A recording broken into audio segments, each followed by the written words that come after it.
Hey, what's good, self-direct investors? I hope you're all doing great, and I want to welcome you back to my channel. If you're new here, my name is Jordan. I'm the mind behind Make More Capital, and today I'm coming at you with a special article based on some new information that just surfaced. However, I want to remind you all to keep calm, do not panic sell, or let your emotions make any decisions that you're going to regret in the short term. Let's go through this and actually see what it means. So, according to, before we jump in, if you enjoy this video, please just leave a like on it as it really helps out my channel. And if you want to learn how to take advantage of this generational investment opportunity, make sure you subscribe below so that you don't miss any future videos. And there's plenty of content for you to go back on, rewatch, and educate yourself with to get caught up to speed. Now, according to VP Kamala Harris, for the first time, either the president or VP has spoken about cannabis, and she says that Biden is too busy to decriminalize marijuana himself, says Harris. Now, keep this in mind. This really just refers to, I think, Biden making an executive order on his own. This does not negate the fact that Schumer and his team are working hard at getting this bill done, getting it through the Senate and through the Congress and putting it on his desk. Obviously, we don't know how soon that's going to be, but nonetheless, let's dive in. So, Vice President Kamala Harris says that the Biden administration isn't focused on following through on its cannabis reform pledges because it's too overwhelmed with the response to the coronavirus pandemic. Obviously, this is a priority, so sure. In an interview with the San Francisco Chronicle, the vice president was asked about cannabis policy and said, "We haven't taken that on yet, despite campaign promises to push reforms like decriminalization and expunging prior cannabis records," which is just ironic because, these are people still in prison or that have, gotten charges related to cannabis because Kamala Harris was very adamant about putting people in prison in California, and Biden was one of the ones responsible for writing these very strict cannabis laws in the 90s. So you think they want to right their past wrongs, but if anything, this is just a call to actions for Americans to make noise because what's new? Politicians getting voted in and then not following through on their promises. It's the American way. Now, honestly, right now, we've been focused on getting people food, helping them stay in their apartments and in their homes, getting kids back to school, getting shots in arms, she said. It's been all-consuming. This is the first time either of them have spoken about it publicly since the election. So it's not what you want to hear, but again, while it's the case that the administration has prioritized addressing COVID-19 crisis, it's also true that the president has undertaken efforts with some other issues such as the environment, infrastructure, immigration, printing a ton of money, devaluing the cash out there. Not ideal, but because of all that, cannabis, on the other hand, has had to take a back seat. Now, advocates have argued that cannabis policy and corona relief are not mutually exclusive, which they're not. Cannabis reform has so many benefits, and the flip of a switch provides many solutions, such as freeing up more states to set up tax and regulate systems for cannabis, creating new jobs and revenue to aid in their economic recovery. Now, beyond that, it provides those protections that would help cannabis businesses, as we talk about the Safe Banking Act as well, and legalization would also reduce unneeded police interactions and incarcerations that play a role in spreading the virus. Now, these arguments notwithstanding, Harris's new comments represent another sign that cannabis reform is not seen as a priority by this administration. So again, if I was in the US, I would be furious, but I'm a Canadian, and just watching this from up north is it's something that we see over and over again. But again, it's a call to action for the American people to start making some noise, because if many people start to voice out to their state reps and speak to people, and that goes up a long way, you might not think that it makes a difference, but it really can, and you don't know unless you're going to try. So now, Biden's opposition to adult use legalization has not changed, and remember, he wants to decriminalize and legalize medical at the federal level and allow states to make their own legalization laws, which makes total sense. But Harris, meanwhile, might have adopted the president's views and disregarded her own. Just goes to show how much of a spine she really has. And while she sponsored a comprehensive legalization bill during her time in the Senate, she went silent on the issue since joining Biden's ticket, and the more pivoted in discussing his plans to decriminalize rather than legalize while campaigning. So, taken together, the administration's lack of focus on cannabis has come to a disappointment to advocates who have been fighting for this since the 80s, the 90s, the 2000s, 2010s. So this is not a fight that anyone's just going to give up, and we have the momentum behind us. Believe that. Everything on the ground is still in our favor. But in the absence of White House action, Congress has made time for cannabis and could bring legislation to the floor. So do not forget that, again, this is referring to some sort of just executive action by Biden, which he was never going to do in the first place. We still have Schumer and his team, Wyden and Booker, working on the ground to try and get something introduced. As it highlights again, Senate Majority Leader Chuck Schumer says a bill to end federal cannabis prohibition will be released shortly, and the House Judiciary Chairman Jerry Nadler plans to reintroduce his proposal for the MORE Act as well. So, although this headline looks bad, it's really not telling us any new information except for the fact that politicians, again, are very difficult to trust because they never tend to, not that they never stick to their word, but they obviously always seem to switch their priorities once they get into power. So, if anything, if this bothers you, try to make a statement to a local representative or something like that. Just, you do have more power than you think you do. And to counter this, I want to show you a new article that I found very interesting. If you don't know who the Koch brothers are, in the past, I wasn't a big fan of them because, well, I was more of like an uneducated left-wing person that thought corporations were all bad and stuff until I actually sort of started educating myself and realizing how difficult it is to actually start a business and provide jobs for people. And anyways, Koch, so people who you'd never expect, the Koch brothers partner with Snoop Dogg to join forces to push cannabis legalization, and the Cannabis Freedom Alliance could change the dynamics of the marijuana legalization debate. So let's jump into this. What do you get when weed-loving rapper Snoop Dogg, right-wing billionaire Charles Koch, and criminal justice reform advocate Weldon Angelos walk into a Zoom room?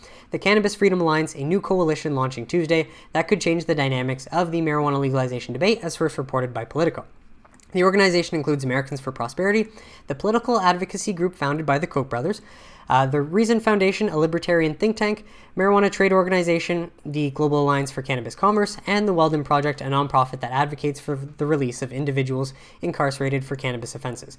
The movement for cannabis legalization has long been dominated by left-leaning organizations like the Drug Policy Alliance and the National Organization for the Reform of Cannabis Laws. And despite a handful of congressional Republicans supporting the issue, most legalization proponents are only Democrats, which is kind of crazy because legalizing cannabis is, again, you give back personal freedoms, and it just makes for more free market, and you actually can tax and regulate it and eliminate, the black market, which, again, I don't know why it's always just been Democrats, but we can't cut with one scissor blade. We need Republicans in order to pass a legalization bill. Said Angelos, founder of the Weldon Project. Angelos served 13 years of a 55-year sentence for cannabis trafficking charges and got full pardon from former President Trump last December, which is very interesting. I did not hear about that. But so the idea for the Cannabis Freedom Alliance sprouts from a Zoom call between Angelos, Snoop Dogg, and Koch last summer. Koch expressed support for legalizing all drugs to the surprise of Angelos. I had known that his position on drugs was very libertarian, Angelos said. I just didn't know that he was supported the legalization of all drugs. Now, libertarian is just really believing in the free market, which I also very much do believe in as well. I tend to not give myself labels or anything. I don't really identify or take sides. I just definitely think that personal freedoms are more important. Expunging records and just giving access to this plant, access that people should have gotten over time, and getting through this perceived stigma that's been able to survive for so long. But Angelos connected with the Koch network for its help in advocating for legalization at the federal level, which he believes is now more important than ever with the Democrats in control. Prior to flipping the Senate, then Majority Leader Mitch McConnell was the barrier to any cannabis legalization on the floor. But now with the Majority Leader Chuck Schumer pushing the issue as a priority, the marijuana bill could very well come up for a vote. So this is still ongoing. Do not forget that this is still in the works. And as Chuck Schumer has introduced bills on 420 in the past, I don't know, I'm thinking he might do it. We'll have to wait and see. Mind you, we need 10 to 12 Republican senators, Angelo said. With Koch's influence, I think it's likely a possibility. I don't necessarily know all the details, but you just know that big influence that has money tends to donate to politicians in order to switch their views to favor who's paying them. And I mean, this is just the American way. It's been this way for the last few decades. So, sadly, if you don't want to believe this, or if you don't think that's true, then it's okay. It's a bit naive. However, main thing I think is just, you can't necessarily hate on the forces that you don't have control over. For me, it's really just the principle of giving personal freedoms back to people, expunging records, and trying to right past wrongs. And then once we do that, then hopefully we can try and move that in the, go forward in the right direction from there. But fundamentally, we just need cannabis reform first and foremost. Americans for Prosperity, founded by the Koch brothers in 2004, is one of the most influential organizations in conservative politics. This group rivals and even eclipses the official GOP in terms of size, scope, and spending, which basically says Americans for Prosperity has more power than the government. That's literally what that says. So, Americans for Prosperity is excited to work alongside our partners to bring cannabis businesses into the light, replacing black and gray markets with a free and fair legal framework. Brent W. Gardner, Chief Government Affairs Officer for Americans for Prosperity, said in a statement, "Cannabis commerce will become a way for Americans to lift themselves up rather than a barrier holding them back." Schumer told Politico recently that he plans to push a legalization bill with or without President Joe Biden's blessing.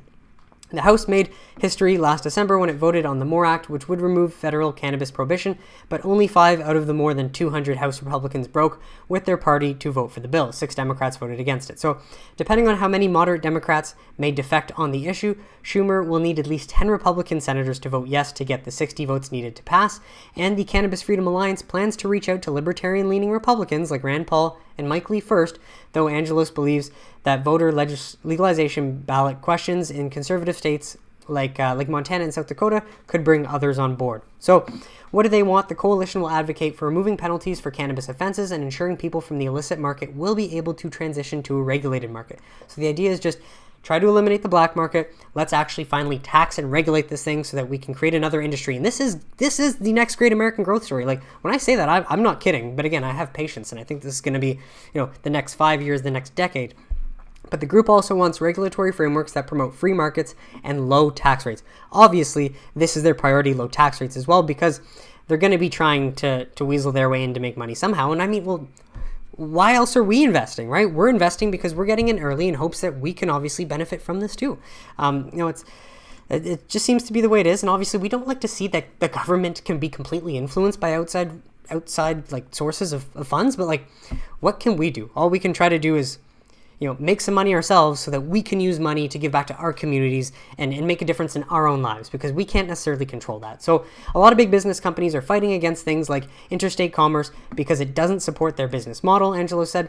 That's another reason why AFP is a perfect ally on this, because they support free and open markets. Many state programs for most medical or adult use cannabis have license caps that go against a more free market approach. The legalization of cannabis is very consistent with Republican, Libertarian, and conservative views, says Randall Mayer, executive director of the Global Alliance for Cannabis Commerce and a former aide to Paul. Most Republicans understand the free markets aspect. And I don't know why they've never understood this before. Free markets, Republicans should always be for that, yet they're always against cannabis. Sure, there's many reasons behind that. It's a very complex issue, but you know what this tells us, folks? This says if you can't beat them and if you can't stop the legalization effort because it's too big, Americans are voting with their dollars and it's gaining too much momentum, which, I mean, if you've been watching all my videos, clearly the momentum is still there on the ground, as it's one of the fastest growing industries and it's one of the largest job providers, and more states are reforming. This is just a case of if you can't beat them, join them. And it's time to, end the black market, try to legalize and tax. So, obviously this is not great news to see. This does not mean that what Schumer and what the Senate Majority Leader and his team are doing stops at any point. And this also just kind of shows that, big money is really seeing the benefits and they're not against cannabis anymore. It seems like they're starting to get into it. So whatever all that means, I just want to remind you that the best thing you can do as an investor is to just save up as much money as you can to invest and try to build up larger positions and buy any possible dips. I haven't even looked at the stock charts and I don't plan to because, again, I'm prepared for the long run. I'm not a trader. I am a long-term investor. And, I do not let this sort of information influence me in the short term because I just know that all the facts are on the ground, are solid, and that it will come eventually. So just want to remind you that likely we are going to see something introduced in the next little while based on what Schumer said, and we still have the Safe Banking Act, which we hope is likely going to pass at least maybe midsummer, maybe by the end of summer. And with influence from, for example, the Cannabis Freedom Alliance, there's a good chance that this power is going to be able to help shift that. So just want to remind you all, it's important to just make sure that you're saving enough cash that you don't need to dip into your investments or pen Excel.